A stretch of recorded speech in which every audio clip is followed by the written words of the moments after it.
This video is about the Mexican sunflower. And this is a super easy plant to grow, and it provides a ton of flowers. It's a rather large plant, you know, in size, and grows extremely fast. This one is a couple months old and it's already dying out, but as you can see, we'll go up towards the top here,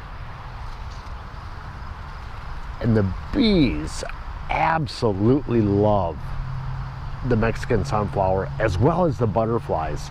It's real windy out today, and most of my big crop of sunflower seeds has kind of came to an end.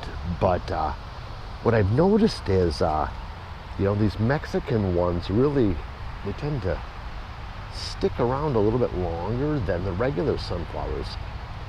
So in the fall, it's the end of September here in Minnesota, and our bees and butterflies really need that pollen.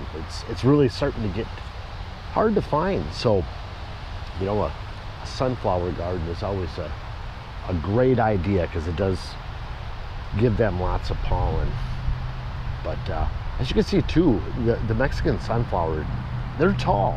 I would say that one there is probably 7 feet, and you know, one plant produces multiple blooms.